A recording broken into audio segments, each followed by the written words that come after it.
Assalamualaikum warahmatullahi wabarakatuh. Perkenalkan, nama saya Hilda, kelas RA1 Manajemen dengan NIM 220419. Video ini merupakan video paparan materi untuk memenuhi syarat ujian tengah semester dengan mata kuliah Manajemen Lintas Budaya dengan dosen pengampu Bapak Abdul Wahid Al-Fariji, SEMM CPM. Komunikasi dalam organisasi.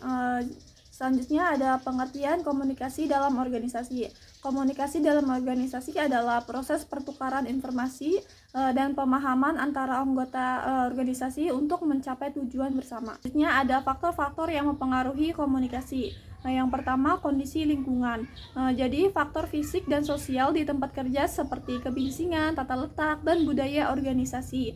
Yang kedua, ada gaya komunikasi. Jadi perbedaan gaya berkomunikasi individu yang dapat mempengaruhi pemahaman dan respon terhadap pesan.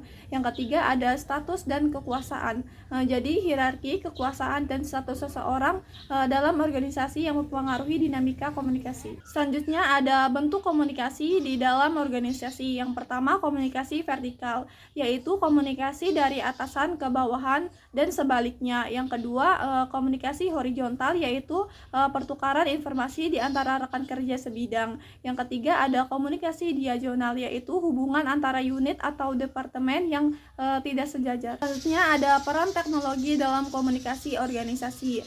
Jadi teknologi memainkan peran kunci dalam memfasilitasi komunikasi yang efisien di dalam organisasi. Dari email hingga platform kolaboratif, teknologi memungkinkan pertukaran informasi yang cepat dan efektif. Selain itu, teknologi juga mendukung komunikasi visual dan pengiriman pesan yang menjangkau berbagai tingkatan keanggotaan dalam organisasi. Selanjutnya yaitu pentingnya komunikasi yang efektif. Yang pertama, membangun hubungan yang baik. Jadi komunikasi yang efektif membantu dalam membangun hubungan yang baik antara rekan kerja dan pimpinan. Yang kedua, mencegah konflik dan salah paham, yaitu komunikasi yang jelas dan terbuka dapat membantu mencegah konflik dan kesalahpahaman di tempat kerja. Yang ketiga, meningkatkan kinerja dan produktivitas. Jadi dengan komunikasi yang efektif, karyawan dapat bekerja secara lebih efisien dan berkolaborasi dengan lebih baik. Yang keempat, menjaga motivasi dan kepuasan kerja. Jadi komunikasi yang efektif dapat meningkatkan motivasi karyawan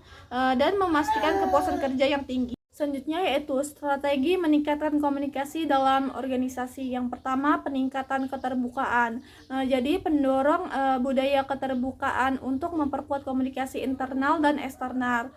Yang kedua, pelatihan komunikasi. Jadi mengadakan pelatihan untuk meningkatkan keterampilan komunikasi di semua tingkat organisasi. Yang ketiga, penggunaan platform kolaboratif.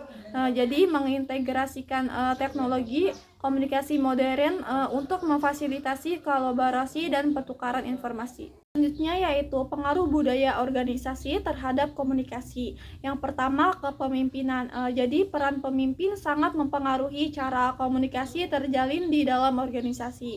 Yang kedua, kerja tim.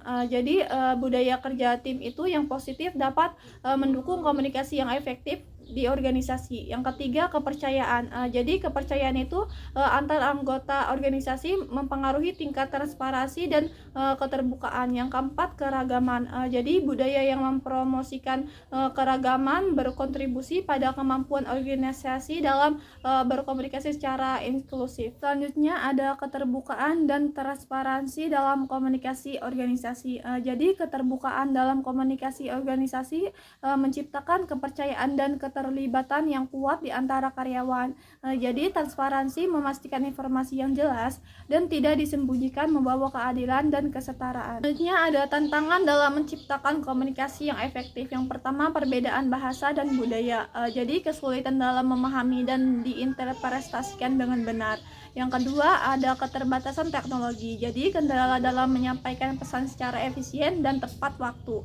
Yang ketiga, ada kompleksitas struktur organisasi. Jadi kesulitan dalam menyampaikan pesan ke seluruh bagian organisasi. Kesimpulan dan rekomendasi. Jadi setelah menyelidiki faktor-faktor yang mempengaruhi komunikasi dalam organisasi itu merekomendasikan peningkatan penggunaan teknologi untuk memfasilitasi komunikasi yang efektif.